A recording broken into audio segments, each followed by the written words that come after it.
months ago, I decided to leave my country, Italy, my family, my friends, my school, and my activities, to embark on an adventure that would change my life forever and the way I see the world. I've been in America since August, and being an exchange student is just amazing. It's the best gift my parents could give me. I'm learning a lot of things, meeting a lot of people, discovering new places, and especially I'm learning to know myself, my emotions and my feelings. And of course, I'm discovering and enjoying American culture. This experience makes me think also about the situation in our world. And I think that in a world made by people that think that we are all different in a negative way, I realize that the world is populated just by people. People that have a family, friends, feelings, and emotions. We are more like them, we think. And because America has been so gracious in sharing its culture with me, the best thing I could do is share my culture with America. Italian culture is very unique and different from American culture, especially in iron architecture, food, and breathtaking landscapes. Since I've been here in Montana, I've enjoyed museums, theaters, music, and performances. And what I noticed is that people all over the world, no matter the shape of eyes or color of skin, enjoy art and history.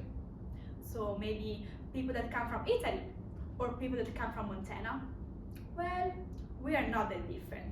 We have so many things in common. Italy and its islands have a heritage that stretches back millennia. The Roman population found their settlement along the Tiber River in 753 BC, and they used Greece's ideas and techniques to create their government and rules. And especially the Romans were inspired from Greek population in art and architecture. They used Greece's ways to construct amazing buildings that we can still observe and enjoy. Some of the most important Italian monuments came from a period called Classical period, including columns, wonderful ceilings, and archways. The Romans also invented revolutionary material like cement to construct more elaborate buildings that we can still study today. And I just think that to observe what people did 2,767 years ago is just amazing and a unique heritage.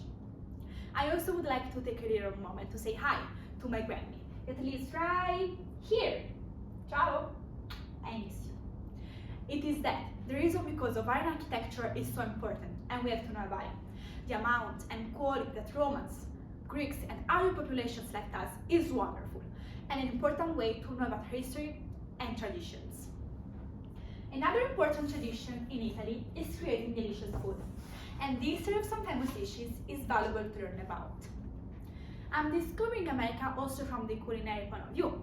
For example, here, for the first time, I tried chicken soup, cinnamon rolls, and Chick-fil-A. I tried for the first time fettuccine alfredo during a team dinner for cross country. And I have to be honest, it was not that bad. It was pretty American, pretty good. But believe it or not, my favorite American food is couscous pizza. Since I've been here, I've heard the fettuccine alfredo dish mentioned several times.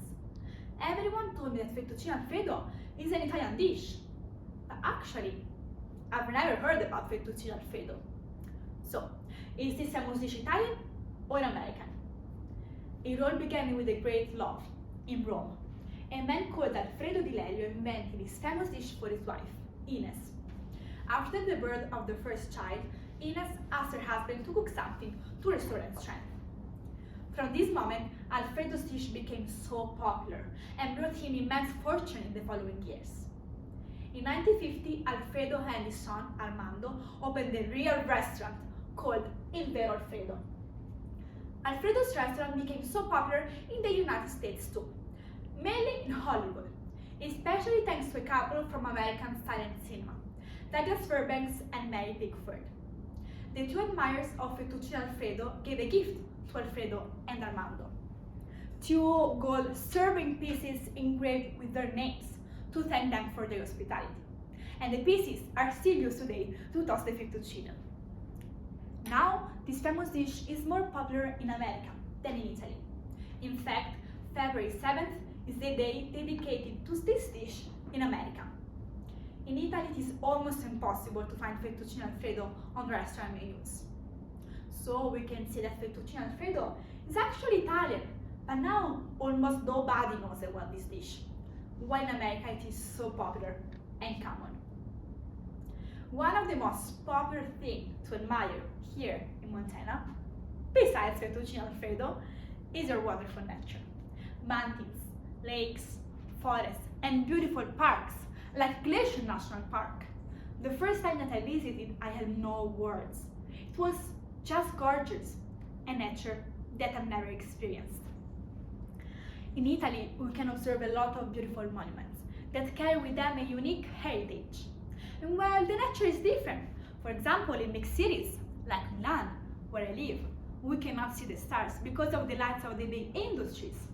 So when I got here, I saw the stars for the first time in a way that I've never done.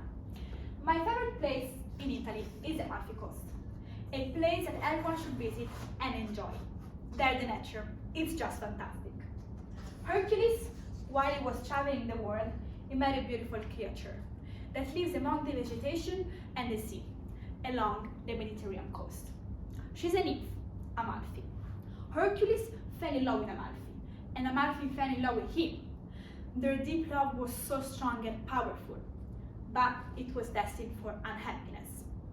Amalfi died prematurely, causing a deep sorrow for Hercules, and he began a long journey, driven by the desire to find a worthy resting place for his beloved nymph.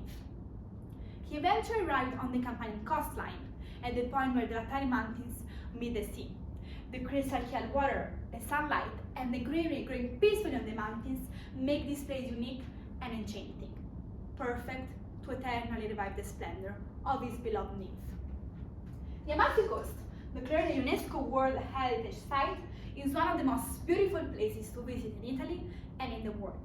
Known for its spectacular landscapes, crystal-clear waters, and picturesque villages, this region offers a unique mix of natural beauty and historical culture.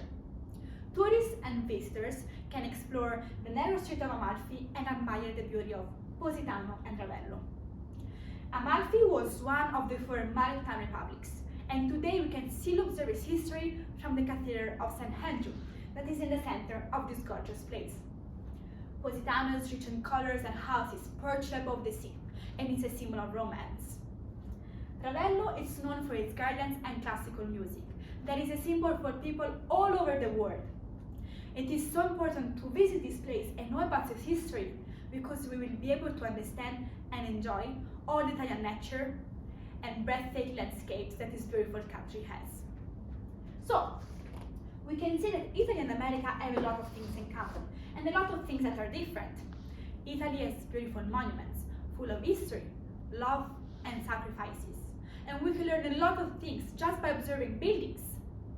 Another big part of Italian culture is the food, and also this subject has its own history and past. And if you come to Italy, you have to try for sure Italian pasta.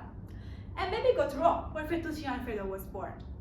And if you want to do a full immersion in Italian culture and lifestyle, you should enjoy all the amazing nature and breathtaking landscapes that Italy has.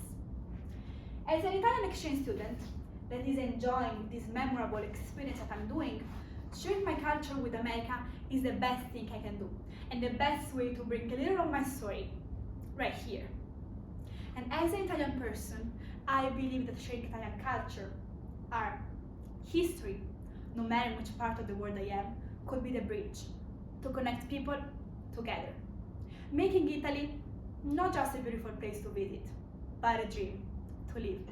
Thank you.